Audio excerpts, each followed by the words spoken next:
शुरू है, देखो। इधर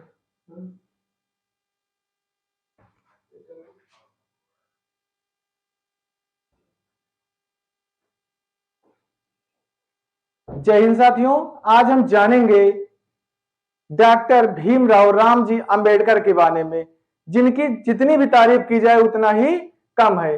भीमराव अंबेडकर जी ने भी यही कहा था, शिक्षा वो शेरनी का दूध है, जो पिएगा वही दहाड़ेगा।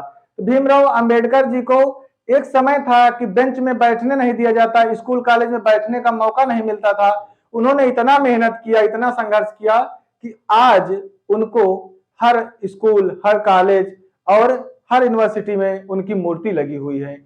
आज लोग के ऑफिस में उनका मालार्पण होता है और उनकी तस्वीर लगाई गई है। तो हम आज पढ़ेंगे भीमराव रामजी अंबेडकर के बारे में। भीमराव रामजी अंबेडकर, इसी में इनकी माता का नाम भीमा। 14 अप्रैल 1891 में महू मध्य प्रदेश में इनका जन्म होता है। इनके पिता का नाम रामजी अंबेडकर, माता थी भीमाबाई अंबेडकर। गुरु का नाम था, इनके गुरु का नाम कृष्ण केशव अंबेडकर। कृष्ण केशव महान गुरु थे, जिन्होंने देखा कि बच्चा आगे सूरज की तरह प्रकाशमान हो सकता है, तो अपना नाम जोड़ दिया, भीमराव रामजी अंबेडकर। अब इनके क्या हुआ कि जब स्कूल में पढ़ने गए तो छोटे बच्चे ही थे। इनके पिताजी ब्रिटिश आर्मी में नौकरी करते थे, ब्रिटिश आर्मी में नौकरी करते थे, सूबेदार पद पर थे। तो 1891 में 14 अप्रैल 1891 में इनका जन्म हुआ। 14 बहन भाई थे, जिसमें 2 भाई 3 बहन बचे थे, बाकी बचपन में ही एक्सपायर हो गए थे। तो भीमराव अंबेडकर जी के पिताजी 1894 में रिटायरमेंट हो गए। तो पेंशन से घर चलाना उतना मुश्किल था। सूबेदार पद तो अच्छा था, लेकिन जो पेंशन का पैसा मिलता था कम मिलता था। तो ऐसा हुआ कि अंबेडकर जी को जब पढ़ा करके घर से भेजते थे, तो अंबेडकर जी पहले दिन स्कूल गए, तो स्कूल के जैसे ही बेंच पे बैठे तो सारे लड़के हाई कास्ट के थे, वो निकल के बाहर। टीचर आया तो उन्होंने पूछा कि बाहर क्यों खड़े हो, तो इशारा किए अंबेडकर जी। तो टीचर का व्यवहार इतना गलत था कि उसने अंबेडकर जी को बाहर निकाला, कहा कि तुम इस लायक नहीं हो कि अंदर बैठ सको। उसके बाद अंबेडकर जी बाहर एक खराब सी बोरी कैसे करके लेकर जाते थे और उसी में बैठते थे बाहर। क्वेश्चन एक बार पूछे कि टीचर पूछ रहे हैं, अंबेडकर जी हाथ उठा रहे हैं, बच्चे ही तो थे छोटे, टीचर ने पूछा नहीं। फिर अगले दिन कोई क्वेश्चन पूछे तो किसी को नहीं आ रहा था क्लास में, लेकिन अंबेडकर जी अंबेडकर जी अपने स्थान पर खड़े हो गए। और जब अपने स्थान पर खड़े हुए तो कहें, जब सर मुझे आता है तो आप क्यों नहीं पूछते? तो उन्होंने कहा कि आपको पढ़ने का मौका मिल रहा, यही बहुत बड़ी चीज। अंबेडकर जी आए, पिताजी से कहा मैं नहीं जाऊंगा स्कूल। तो कहें बेटा, जिस व्यवस्था से आप परेशान हो, इसी व्यवस्था को बदलना है और मुझे विश्वास है कि आप बदल लोगे। तो अंबेडकर जी ने यही कहा था, शिक्षित बनो, संगठित बनो, तब प्रयास करो। तो अंबेडकर जी के पास डिग्रियां थी, उतनी डिग्री भारत में किसी के पास नहीं थी। इतने महान व्यक्ति थे। उनका जन्म दिवस जो मनाया जाता है 14 अप्रैल, अंबेडकर जयंती के नाम से। और वो अपने कास्ट के लिए नहीं, पूरे भारत के संविधान के निर्माता के रूप में जाने जाते। और उनको जो वो भारत रत्न मिला वो 1990 में मिला, यानी कि मरणोपरांत भारत रत्न दिया गया। अब हम जानेंगे अंबेडकर जी की कहानी। स्कूल में पढ़ते थे तो उनको पानी नहीं पीने का मौका मिलता था, चपरासी ऊपर से पानी ना आता था तो वो पानी पीते थे। इतना व्यवहार था। उस कंडीशन में इन्होंने पढ़ाई की। एक बार ऐसे ही क्लास में पढ़ रहे थे तो पढ़ते पढ़ते देखे कि पार्क में बैठे थे, तो दादा केलुस्कर जो समाज सेवी थे, दादा केलुस्कर जी देखे कि लड़का पढ़ने में बहुत ब्रिलियंट लड़का है, बातचीत से लगा तो बैठ नहीं रहे थे। इन्होंने अपने पास बुलाया, कहा बेटा आप पार्क में क्यों पढ़ते हो, यहाँ तो लोग आते जाते डिस्टर्ब होते। तो दादा केलुस्कर ने कहा कि बेटा आप वहां पार्क में क्यों बैठ करके पढ़ते हो, आप लाइब्रेरी में चले जाया करो। तो इन्होंने कहा कि मुझे लाइब्रेरी जाने का मौका नहीं मिलता। तो दादा केलुस्कर ने अपनी स्वयं की लिखी बुद्ध की जीवनी दी, और इन्होंने बुद्ध की जीवनी दिए और कहा मुझे विश्वास है कि तुम पढ़ करके बहुत आगे जाओगे, या बुद्ध की जीवनी पढ़ाना। अब बुद्ध की जीवनी पढ़े और लास्ट टाइम में इन्होंने बौद्ध धर्म अपना लिया। हिंदू धर्म में थे ना, तो जो इनके मृत्यु के बाद इनका क्रियाक्रम 1956 में हुआ वो बौद्ध धर्म के अनुसार हुआ, बौद्ध धर्म के अनुसार इनका। अब ऐसा क्या हुआ कि बौद्ध धर्म को अपना लिए। तो अब बौद्ध धर्म तो अपना लिए, तो इनके साथ 5 लाख लोगों ने बौद्ध धर्म अपनाया। इन्हीं के धर्म के लोग के लिए इन्होंने एक तालाब बनवाया था। उस तालाब में क्या किए कि सभी इनके कास्ट के लोग पानी पी सकते थे। तो अपनी कम्युनिटी के लिए, अपने समाज के लिए भी कार्य बहुत मेहनत किए, संघर्ष किए। इनकी कहानी को सुनेंगे और हम जानेंगे कि इतनी कंडीशन में कैसे पढ़े। इनके पिता का नाम रामजी अंबेडकर, माता का नाम भीमाबाई, गुरु कृष्ण केशव अंबेडकर, यहीं से है भीमराव रामजी अंबेडकर, डॉक्टर हैं। 1897 एलिफिंस्टन हाई स्कूल मुंबई चले जाते हैं, क्योंकि इनका जन्म कहां हुआ था? 14 अप्रैल 1891 महू मध्य प्रदेश, क्योंकि इनके पिताजी ब्रिटिश आर्मी में नौकरी करते थे। फिर परिवार इनके उठ करके सतारा महाराष्ट्र चला गया। अब 1897 गए Elphinstone high school, Elphinstone high school से इंटर किए, उसके बाद यूनिवर्सिटी ऑफ बॉम्बे से बीए किए, उसके और आगे गए। तो अब देखो पढ़ाई क्या, ये 1913 यूएस चले गए। 1913 में इनके पिताजी की मृत्यु हो गई थी। 1913 वही साल है जब भारत को नोबेल पुरस्कार मिला रविन्द्रनाथ टैगोर जी को, साहित्य का, लिटरेचर का, गीतांजलि पुस्तक के लिए। अब 1913 में चले गए अमेरिका, कोलंबिया यूनिवर्सिटी। अब पैसा नहीं था तो अमेरिका गए कैसे? बताए नहीं कि दादा केलुस्कर एक समाज सेवी थे। इन्होंने बड़ौदा के गायकवाड़ थे, बड़ौदा के गायकवाड़, बड़ौदा के गायकवाड़, बड़ौदा के गायकवाड़, उनका नाम था सयाजी राव थर्ड।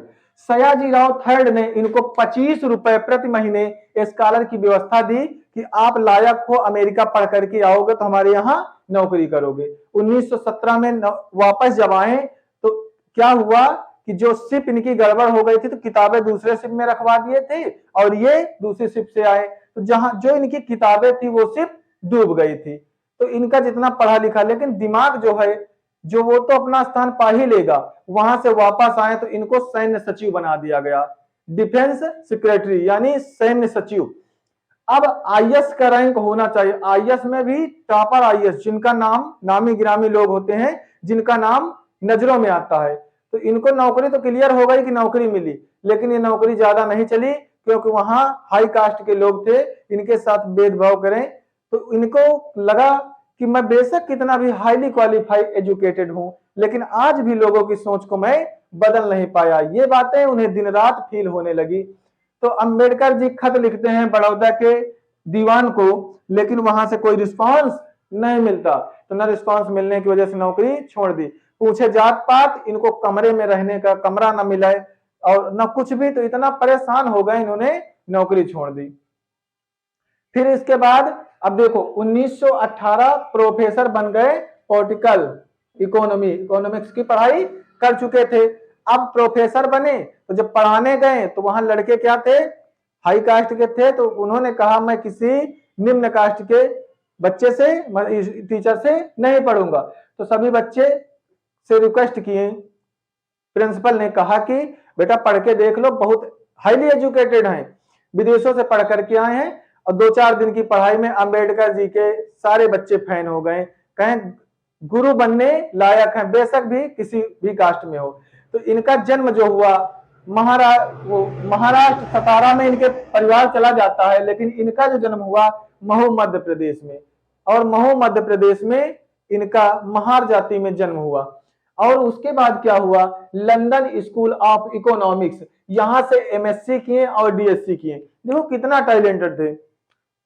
एक तरफ एमए और पीएचडी कर रहे हैं, एमए कोलंबिया यूनिवर्सिटी से एमए और पीएचडी किए, उसके बाद लंदन स्कूल ऑफ इकोनॉमिक्स से एमएससी और डीएससी। डीएससी क्या है? Doctor of science.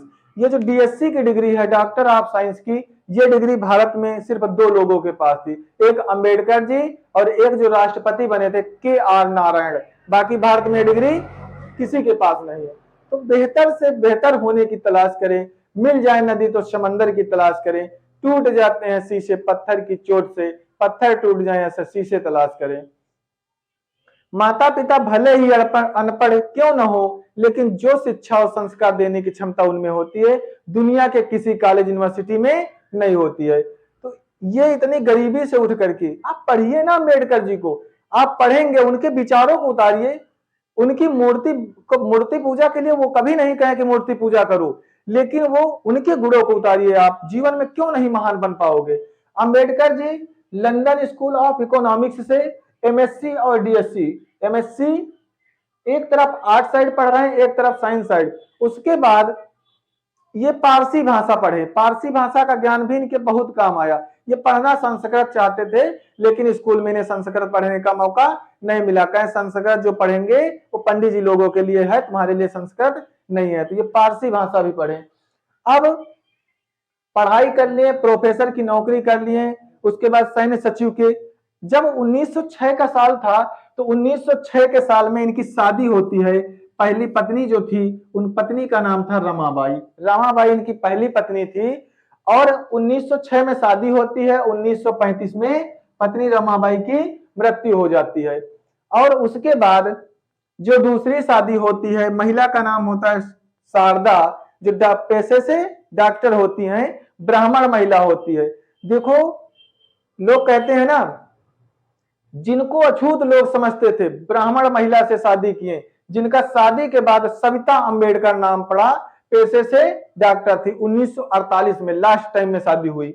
उसके बाद अब 1920 का साल आया, तो 1920 का साल कोल्हापुर के साहू जी थे। तो उन्होंने कहा अंबेडकर जी से कि आप बहुत एजुकेटेड हैं, पढ़े लिखे हैं, आप कुछ लिखिए, आप अपने विचारों को आगे पहुंचाइए। तो इन्होंने मदद की और ये पत्र साप्ताहिक पत्र निकालना स्टार्ट किए। नाम क्या दिए? मूक नायक, जो बोलता ना हो, मूक वाचल होता है ना अपोजिट वर्ड। अब ये गए कहां थे? जब ये पढ़ने गए तो इनकी मदद किसने की?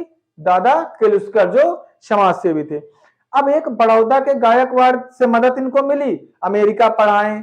उसके बाद देखिए, ये यहां से पढ़ने तो चले गए, उसके बाद ग्रेज इन कॉलेज पढ़ता है इंग्लैंड में, वहां से ये बैरिस्ट्री की पढ़ाई की है, यानी लॉ की पढ़ाई भी की है, वकालत किए थे। उसके बाद क्या हुआ? बहिष्कृत हितकारी सभा बनाए, जिनका सोशल मतलब लोगों ने बहिष्कार किया, उन लोगों के लिए एक सभा बनाई अंबेडकर जी। बहुत महान कार्य किए, इनकी जितनी ही तारीफ की जाए उतनी कम है। महापुरुष अंबेडकर जी, शायद इनके बराबर कोई शिक्षित व्यक्ति दोबारा धरती पे जन्म ले, क्योंकि इतना पढ़ाई किए। अब ग्रेज इन कॉलेज से बैरिस्ट्री की पढ़ाई किए, यानी कि लॉ पढ़े,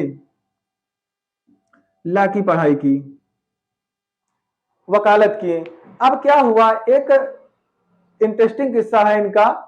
ये जब पढ़ाई कर हुए तो इन्होंने कहा कि केवल पढ़ाई से काम नहीं चलेगा, अब मुझे राजनीतिक यानी पॉलिटिक्स में जाना पड़ेगा, यानी राजनीति करनी पड़ेगी। तो इन्होंने क्या किया?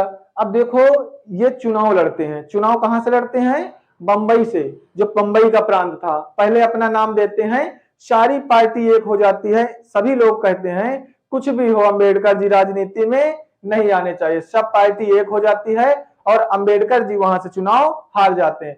लेकिन उतार चढ़ाव तो इनके जीवन में शुरुआत से लगा था। तो इन्होंने कहा कि अब हम दूसरी जगह से नाम देंगे, और इन्होंने दोबारा जो अपना नाम दिया वो बंगाल से दिया। तब बंगाल, बिहार, उड़ीसा वाला जो क्षेत्र था, उसमें क्या, जब बंगाल का बंटवारा हुआ, एक बना पूर्वी बंगाल, एक पश्चिम का बंगाल। तो जो पूर्वी बंगाल का हिस्सा था वो पूर्वी पाकिस्तान बना, जो बाद में बांग्लादेश बना। अब ये अंबेडकर जी को वहां मुस्लिम लीग का बाहुल्य क्षेत्र था, मुस्लिम लीग का साथ मिला, और अंबेडकर जी क्या हुए, जब मुस्लिम लीग का सहयोग मिला तो अंबेडकर जी वहां से चुनाव जीत जाते हैं। लेकिन जो सीट थी वो बांग्लादेश में चली जाती है, दूसरे देश में। अंबेडकर जी तो राजनीति में हैं, तो रहेंगे तो भारत देश में। तो अंबेडकर जी ने कहा कुछ भी हो, लेकिन मुझे देश के लिए, अपने समाज के लिए, अपने भारत देश के लिए करना है। संविधान के निर्माता के रूप में जाने जाते हैं भीमराव रामजी अंबेडकर। इनको जो भारत रत्न मिला 1990 में मरणोपरांत। अब देखिएगा अंबेडकर जी की कहानी। अब जब ये बेनेगल नरसिंह राव जी, BN राव जी, ये ICJ international court of justice, अंतरराष्ट्रीय न्यायालय में कार्य कर चुके बेनेगल नरसिंह राव जी, इन्होंने देखा कि कुछ भी हो, अंबेडकर जी को संविधान सभा का मेंबर बनाना पड़ेगा। अब कैबिनेट मिशन 24 मार्च 1946 को आया था, तो अब क्या हुआ, कुछ भी हो अंबेडकर जी को राजनीति में या इसमें संविधान सभा का मेंबर बनाना है। बीएन राव जी ने डॉक्टर राजेंद्र प्रसाद से कहा, क्योंकि डॉक्टर राजेंद्र प्रसाद क्या थे, अस्थाई अध्यक्ष थे, अस्थाई अध्यक्ष। डॉक्टर राजेंद्र प्रसाद, बेनेगल नरसिंह राव जी ने डॉक्टर राजेंद्र प्रसाद से कहा, राजेंद्र प्रसाद जी ने बीजी खेर से कहा। बीजी खेर बाल गंगाधर खेर जो बंबई प्रांत है वहां के पीएम थे, तब सीएम नहीं होते थे, पूरे प्रांत के पीएम। उन्होंने एमआर जयकर से इस्तीफा लिया, मुकुंद राव जयकर ने इस्तीफा दिया और बंबई की सीट पर किसको बैठा दिया गया, अंबेडकर जी को। भारत रत्न से विभूषित अंबेडकर जी क्या अब इतनी महान डिग्री लेने के लिए इतना संघर्ष किए, जहां पर लोग अछूत मान करके बाहर निकाल देते थे, आज ऑफिस में बड़े बड़े यूनिवर्सिटी में अंबेडकर जी की प्रतिमाएं लगी हैं, लोग फूल माला चढ़ाते हैं, पूजा करते हैं, और पूजा करनी भी चाहिए, क्योंकि हम कुछ करें ना करें लेकिन उनके गुणों को उतारने की कोशिश जरूर करनी चाहिए। जब हम किसी के जैसा तब बन पाएंगे जब उनको हम अपना आदर्श, अपना आइडियल मानेंगे, उनके विचारों को हम पढ़ेंगे। अब हुआ क्या, बीजी बेनेगल नरसिंह राव जी ने कहा डॉक्टर राजेंद्र प्रसाद से, राजेंद्र प्रसाद ने बीजी खेर से कहा, बीजी खेर ने एमआर जयकर से, मुकुंद राव जयकर से इस्तीफा लिया, मुंबई की सीट पर किसको बैठाया गया, अंबेडकर जी को। अब देखो तीनों गोलमेज सम्मेलन में अगर पूछा जाए जाने वाले हैं तो कौन से हैं, भीमराव अंबेडकर जी। तीनों, पहला गोलमेज सम्मेलन 12 नवंबर 1930, दूसरा 7 सितंबर 1931, तीसरा 17 नवंबर 1932। तीनों गोलमेज सम्मेलन में पहुंचने वाले भीमराव राम जी अंबेडकर जी हैं। लंदन में तीनों गोलमेज सम्मेलन हुए थे। उसके बाद पढ़े लिखे थे, ढेर किताबें लिखे, रिडल्स ऑफ हिंदूज, मतलब हिंदू धर्म में जो दिखावटें हैं। उसके बाद शूद्र कौन और कैसे, उसके बाद संघ बनाम स्वतंत्रता, एक लिखे पाकिस्तान पर विचार, जो पाक बनने वाला था उस पर विचार लिखे। पूना पैक्ट 25 सितंबर 1932 को भीमराव अंबेडकर और महात्मा गांधी, महात्मा गांधी जी कहते हैं कि हम आपको आरक्षण देंगे लेकिन हिंदू में जो आरक्षण मिलेगा वो। तो महात्मा गांधी यरबदा जेल में अनशन करते हैं, उनकी तबीयत बिगड़ जाती है और फिर मदन मोहन मालवीय और अंबेडकर जी के बाद साइन होते हैं और गांधी जी की सारी बातें होती हैं। जो छूट मिलती है एससी को, वो कहते हैं कोई भीख में दी हुई चीज नहीं है, पूना पैक्ट का वादा है। पूना पैक्ट 25 सितंबर 1932 को भीमराव अंबेडकर जी और मदन मोहन मालवीय जी के साइन हैं और गांधी जी की सारी बातें हैं। उसके बाद अब कैबिनेट मिशन 24 मार्च 1946 को आया। तो कैबिनेट मिशन की प्रथम जो बैठक हुई 9 दिसंबर 1946 को। प्रथम बैठक में सबसे उम्र दराज जो थे डॉक्टर सचिदानंद सिन्हा जी को अस्थायी अध्यक्ष बना दिए, टेम्परेरी। फिर उनकी तबीयत कुछ गड़बड़ हो जाती है तो 11 दिसंबर 1946 को डॉक्टर राजेंद्र प्रसाद जी को संविधान सभा का अस्थायी अध्यक्ष बना देते हैं। 13 दिसंबर 1946 को उद्देश्य प्रस्ताव लाया जाता। क्या लाया जाता? उद्देश्य प्रस्ताव लाया जाता। कब? 13 दिसंबर 1946 को उद्देश्य प्रस्ताव लाया जाता और अंबेडकर जी ये कहते हैं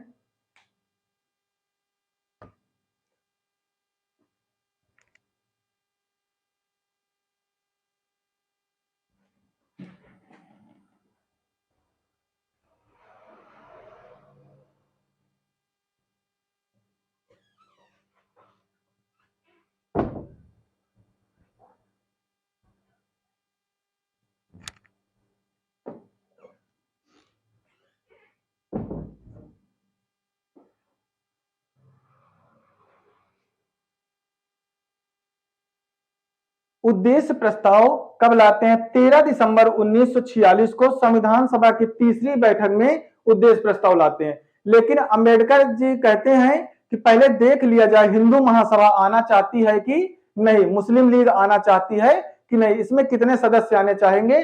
तब क्या होता है, 22 जनवरी 1947 को उद्देश्य प्रस्ताव पारित कर देते हैं।